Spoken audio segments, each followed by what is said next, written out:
سر لیکن اس قانون کی ضرورت کیا پڑی؟ اب یار آپ اتنی سی بات پر کہ گلی میں کھڑے ہو کر گالم گلوچ کرتے ہیں آپ، تو آپ کو آدھی مجرم کی اس کیٹیگری میں ڈال دیا جائے گا. ہم اس ملک میں اپنی سہولت کے لیے رہ رہے ہیں. ہم اس ملک میں اپنی سہولت کے لیے رہ رہے ہیں. اپنی سہولت کے لیے دنیا کے حصے جو بہت آگے چلے گئے ادھر اپنی سہولت کے لیے ضرور رہتے ہیں، لیکن اس ملک کا بھی خیال کرتے ہیں. ہمیں نہیں ہے، ہم تو ہماری سہولت جو ہے نا ہم اسے پریفر کرتے ہیں. قانون تیل لینے چلا گیا، قانون بازار میں چلا گیا، ہمیں اس سے کوئی سروکار نہیں. ہم یہ کہتے ہیں کہ میں کس طرح فیسیلیٹیٹ ہو سکتا ہوں. تو وہاں پر اس طرح کا قانون آئے یا کسی طرح کا قانون آئے، بات ہوتی ہے قانون آیا. اب میں پاکستانی معاشرہ، ہم لوگ، ہم اس رول کو کبھی پسند نہیں کریں گے جو ہم پہ لاگو ہوتا ہو. ہم بول پڑیں گے.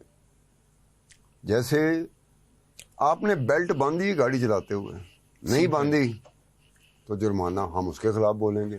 دیکھو یہ ان سارے کو پیسے کٹاندے پہ. اپنے پہ جب قانون آتا ہے اس کو نہیں پسند کرتے. کسی پہ لگ جائے تو ہم بڑے خوش ہوتے ہیں. ایرتے کیوں نہیں لگ گیا؟ ایرتے لگنا چاہیے. دنیا میں ایسا نہیں ہوتا، مہذب معاشروں میں ایسا نہیں ہوتا. مہذب معاشرے میں ہے کہ جو اچھی چیز ہے وہ کلیکٹیو ان کا فیصلہ آیا تھا. سر دوسرا یہ بھی مبینہ طور پر کہا جا رہا ہے کہ جب یہ اسمبلی سے قانون پاس ہوتا ہے فیوچر میں تو بہت سی چینجنگز جو ہیں وہ دیکھنے کو ملے گی. جس طرح پولیس کا کریکٹر سرٹیفکیٹ ہوتا ہے، کریکٹر ویریفیکیشن سرٹیفکیٹ، اس کے بارے میں بھی بتایا جا رہا ہے کہ جو اس کیٹیگری میں آئے گا، آدھی مجرم کی کیٹیگری میں، اس کے لیے ایک علیحدہ سے کریکٹر سرٹیفکیٹ بنایا جائے گا، اور جو بالکل صاف ہے، بالکل جس کو کلین چٹ دی گئی ہے انتظامیہ کی جانب سے، اس کے لیے الگ سے ایک کریکٹر سرٹیفکیٹ بنایا جائے گا. پھر وہی بات ہوگی نا، جب آپ اور میں اور یہ ملک اور ملک کا رہنے والا، چاہے حکومت ہو یا معاشرہ ہو یا عوام ہو، جب ہم قانون کو پسند ہی نہیں کرتے تو آپ جو مرضی قانون لیں. یار میں نے دیکھنا کہ یہ قانون مجھے فیسیلیٹیٹ کتنا کرتا ہے. جو انفلوئنشل ہوگا اپنے وقت کا، جو انفلوئنشل ہوتا ہے جسے ہم کہتے ہیں اثر رسوخ رکھنے والا، وہ تو کوئی بھی قانون اس کو روک نہیں سکا. اسے پتا تھا کہ یہ قانون میرے پہ اپلائی نہیں ہوگا، تو سر ماڑا ہے اور تو اپلائی ہوگا. تو خان صاحب جو حکومت کا موقف ہے وہ یہ کہتے ہیں کہ یہ بل تو موقف، ملک کا موقف، ملک میں رہنے والوں کا موقف رہا ہی کچھ نہیں. موقف بھلا کسے کہتے ہیں؟ کہ جہاں آپ کو پذیرائی ملے، اس حصے سے باہر سے پذیرائی ملے کہ یار یہ ان کا موقف بڑا. سر ان کو پذیرائی ملے یا نہ ملے، انہوں نے اپنی بات تو کرنی ہے. اپنی بات کرنی ہے. جب تمہاری حکومت آئے گی تم بھی یہی کر رہے ہوگے، میری حکومت آئے گی میں بھی یہی کر رہا ہوں گا. مسئلہ صرف یہ ہے. سر حکومت کا موقف یہ ہے کہ یہ بل تو آدھی جو مجرم ہیں ان کے لیے، جو عام لوگ ہیں وہ کیوں پریشان ہوتے ہیں. اس موقف کے بارے میں کیا کہیں گے؟ یار دیکھو، ایک پولیس کا ایک محکمہ نیا بنا، میں نے اس کو اسٹڈی نہیں کیا. پنجاب میں ایک محکمہ بنا تھا، انہوں نے بندے مارنے شروع کر دیے. بندے مارنے کا تھا کہ ہم لوگ جرنلسٹ لوگ جب بھی کوئی پولیس مقابلہ ہوتا تھا، پولیس انکاؤنٹر ہوتا تھا، تو ہم اس کو کرٹیسائز کرتے تھے فیکٹس کے ساتھ. فیکٹس کے بغیر کوئی کرٹیسزم نہیں ہوتا. غبار نکالنے کے لیے کرٹیسزم کو دنیا میں مانا ہی نہیں جاتا.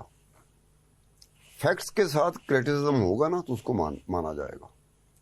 اس دور میں پولیس انکاؤنٹر کے اوپر فیکٹس کے ساتھ کرٹیسزم ہوتا تھا اور اس کا امپیکٹ آتا تھا. اب یہ ہوا کہ محکمہ پنجاب میں، یہ پولیس کا محکمہ پنجاب میں بنتا ہے. جو کرٹیسزم شروع ہوتی ہے اس کا جب فیڈ بیک آتا ہے تو پتہ چلتا ہے کہ انہوں نے وہ بندے جو واقعی قانون کے لیے، معاشرے کے لیے، ملک کے لیے، آپ کے لیے، میرے لیے جو مصیبت بنے ہوئے تھے ان کو انہوں نے اڑا دیا. اب اس کی آڑ میں کچھ بندے ایسے تھے جو جن کا قصور کوئی نہیں تھا، وہ بھی مارے گئے. لیکن زیادہ تعداد انہی کی تھی جس سے خود معاشرہ تنگ تھا. لیکن میں نے وہ نہیں دیکھا، میں نے سمپل یہ دیکھا کہ مجھے اس کو کرٹیسائز کرنا چاہیے. اسی وجہ سے ہم لوگ بار بار ناکام کیوں ہوتے ہیں کہ ٹی وی پہ آ کے بولنا، یہ سوچ کے بولنا کہ جی میں اپنی پڑاس کر لیتی، تو وہ میڈیا ناکام میڈیا کہا جاتا ہے کہ جو اپنی بڑھاس نکال رہا ہے. بڑھاس کی بجائے اب یہ عباسی ہے ٹی وی پہ نہیں آتا, یہ کہیں اپنی بڑھاس نکال رہا ہوگا نا تو جسٹیفائڈ ہوگا کہ یار ماڑا بندہ کی کرے ہوں, اپنی بڑھاس ہی کٹے گا نا. لیکن جب آپ اسکرین پہ آ کے بیٹھتے ہیں اور جب لوگ آپ کو دیکھتے ہیں تو وہاں جب بڑھاس ہم لوگ نکال رہے ہوتے ہیں نا تو وہ امپیکٹ اس کا زیرو ہو جاتا ہے.